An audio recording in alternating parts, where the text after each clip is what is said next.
नमस्कार मित्रांनो, मराठी सिनेविश्व या यूट्यूब चॅनलमध्ये आपल्या सगळ्यांचं हार्दिक स्वागत.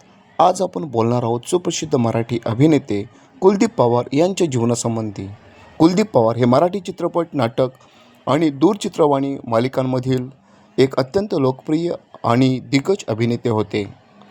भारदस्त आवाज, भव्य व्यक्तिमत्व आणि विविधांगी भूमिकांसाठी ते मराठी सिनेसृष्टीत ओळखले जात असत. कुलदीप पवार मूळचे कोल्हापूरचे होते.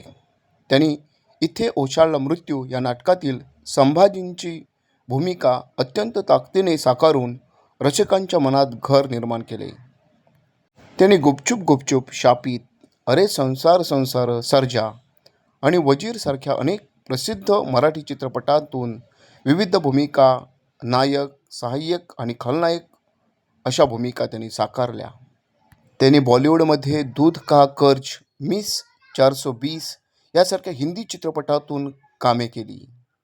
कुलदीप पवार यांचा जन्म 24 डिसेंबर 1949 रोजी कोल्हापूरमध्ये झाला होता. त्यांच्या पश्चात पत्नी निलिमा आणि 2 मुले असा परिवार आहे.